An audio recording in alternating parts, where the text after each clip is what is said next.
इब्तदा है रब जलील के बाबरकत नाम से, जिसने इंसान को सोचने और समझने की सलाहियत से नवाजा है।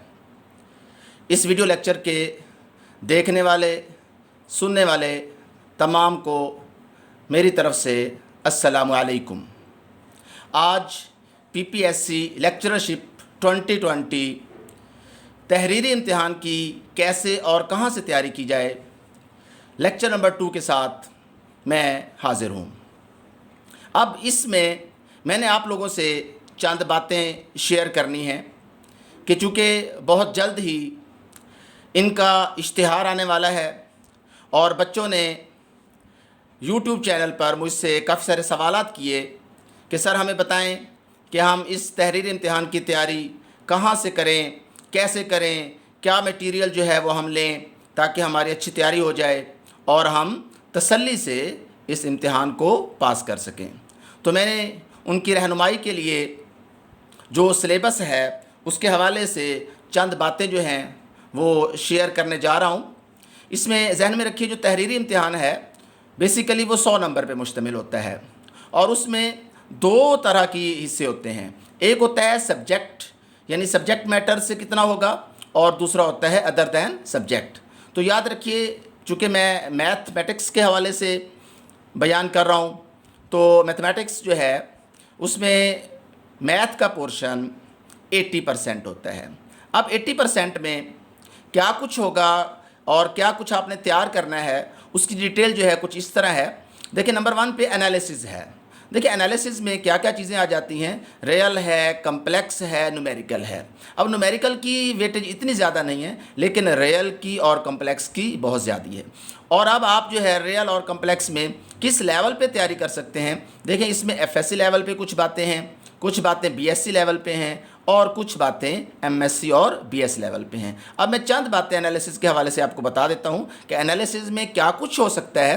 देखें, जहां कहीं भी हम लिमिट्स की बात करेंगे, चाहे वो रियल हो या कम्प्लेक्स हो, यानी लिमिट है, कंटिन्यूटी है, डिफरेंशिएशन है, इंटीग्रेशन है, ये 4 बातें चाहे वो रियल वैल्यूड में हों या कम्प्लेक्स वैल्यूड में हैं, ये सारी बातें एनालिसिस में आ जाती हैं। अब रियल पे हमारे पास रूडन है, बार्टल है, ये ओरिजिनल बुक्स हैं, इन पे टेक्स्ट होते हैं, आप इनको फॉलो करें।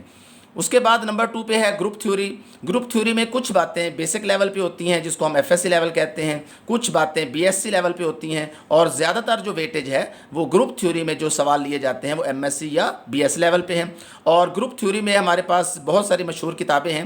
इनमें जो आसान सी है डॉक्टर मजीद साहब की हैं, डेनिस बी एम्स की बुक है, अब वो है, जॉन बी फेरेलेस बुक हैं, वो भी आप स्टडी कर सकते हैं। इसी तरह लीनियर अलजबरा जो है ये भी एक्चुअली तो ग्रुप थ्योरी का ही हिस्सा है, लेकिन इस पे भी कुछ पोर्शन जो है वो आता है। उसके बाद है टोपोलॉजी। टोपोलॉजी जो है बेसिकली हमारे यहाँ बीएससी और एमएससी लेवल पे पढ़ाई जाती है। बीएससी में जो है हमारे पास मीट्रिक स्पेसेस और चंद नेबरहुड, इंटीरियर, एक्सटीरियर के हवाले से होती हैं और थोड़ी एडवांस लेवल पे जो है टोपोलॉजी वो एमएससी में आ जाती है। इस तरह वेक्टर एनालिसिस, वेक्टर्स के हवाले से आप एफएससी की बुक जो है सेकेंड ईयर का 7th चैप्टर है, उससे कुछ बातें ले सकते हैं। बीएससी में आपने पूरा एक पेपर पढ़ा हुआ है वेक्टर का, और एमएससी में भी वेक्टर और टेंसर के हवाले से जो वेक्टर का पोर्शन है वहाँ से आप बुक से स्टडी कर सकते हैं। तो ये हमारे पास वेक्टर को भी आम तौर पे टच किया जाता है और मैंने तो लास्ट पेपर को जो एनालिसिस किया मैंने देखा है कि वेक्टर से 6-7 सवाल जो हैं वो तकरीबन हर पेपर में दिए जाते हैं। इसी तरह मैकेनिक्स है, जो मैकेनिक्स का पेपर है वो बीएससी लेवल पे जो मैकेनिक्स की बुक आपने पढ़ी है उसमें से, और एमएससी लेवल पे चंद टॉपिक्स जो हैं वो पेपर में सिलेक्ट किए जाते हैं और इसको भी लाजमी टच किया जाता है। इस तरह जो डिफरेंशियल इक्वेशंस हैं, डिफरेंशियल इक्वेशंस में एफएससी लेवल पे हमारे पास सेकेंड ईयर में एक चैप्टर है, बीएससी लेवल पे आपने पढ़ा हुआ है मैथमेटिकल मेथड्स की बुक के अंदर पूरा 9th चैप्टर है, 10th चैप्टर है, इसकी डिटेल्स हैं, और एमएससी लेवल पे तो एक पूरा पेपर पढ़ाया जाता है। तो डिफरेंशियल इक्वेशन में याद रखिए ऑर्डिनरी डिफरेंशियल इक्वेशन भी होती हैं और पार्शियल भी होती हैं, और दोनों के हवाले से सवालात जो हैं वो लाजमी आते हैं।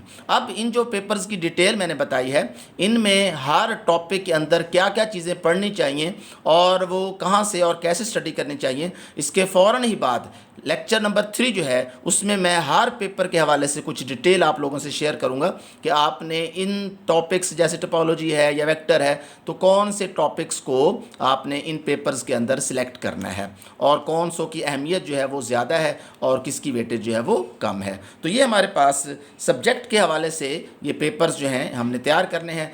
और अदर दैन सब्जेक्ट जो है याद रखिए वो 20% होता है, यानी 20 नंबर होते हैं।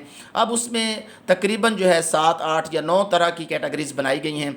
मैंने आप लोगों से ये शेयर कर दी है, इनकी डिटेल भी मैं बहुत जल्द आपसे शेयर करूंगा और इनके हो सकता है कुछ सवालात जो हैं एक एक दो दो भी मैं नेक्स्ट वीडियो में आप लोगों के साथ शेयर करूं। यानी 20% जो है जो कि अदर दैन सब्जेक्ट होता है। और ये तकरीबन ये जहन में रखिए मैथ के अलावा भी अगर कोई पेपर है, फिज़िक्स है, केमिस्ट्री है, इकोनॉमिक्स है, इन सब में 20% ये कॉमन होता है, जिसमें कुछ जनरल नॉलेज के क्वेश्चंस होते हैं, करंट अफेयर के होते हैं, बेसिक इंग्लिश इन्वॉल्व होती है, बेसिक मैथमेटिक्स है, इस्लामिक स्टडीज़ के 2 सवाल लाजमी होते हैं, पाक स्टडी है इसके कुछ क्वेश्चंस होते हैं, बेसिक कंप्यूटर के हवाले से कुछ छोटी छोटी इन्फॉर्मेशंस होती हैं, एवरीडे साइंस के हवाले से, और उर्दू के लिए भी 1 या 2 सवाल लाजमी मुख्तस हैं।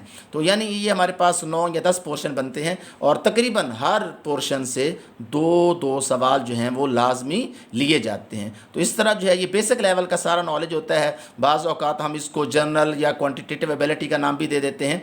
तो ये हमारे पास तकरीबन आजकल जितने भी गैट के टेस्ट हैं या GRE टेस्ट हैं एमफिल या PhD के लिए, तो इन सब में ये 20% वाला पोर्शन किसी तरह 30% की रेशो में आता है, कहीं 40% की रेशो में भी बाज़ औक़ात आ जाता है। लेकिन हमारे यहाँ जो पब्लिक सर्विस कमीशन के एग्ज़ाम्स होते हैं उसमें हर पेपर में 20% की रेशो से ये आता है और इनको आपने लाजमी तैयार करना है। ये मैंने जो है डिटेल आप लोगों से आज शेयर की है ताकि आप लोगों के लिए एक आइडिया हो जाए कि हमारा जो पेपर होगा लेक्चररशिप का मैथमेटिक्स के हवाले से उसमें क्या क्या रेशो सब्जेक्ट की होगी और कहाँ कहाँ से जो है वो टॉपिक्स लिए जाते हैं और अदर दैन सब्जेक्ट जो है उसमें क्या क्या पोर्शंस होंगे। ये छोटे छोटे लेवल पे स्टडी जो हैं ये सारी मैं आप लोगों से MCQ भी बहुत जल्दी इंशाल्लाह शेयर करूंगा।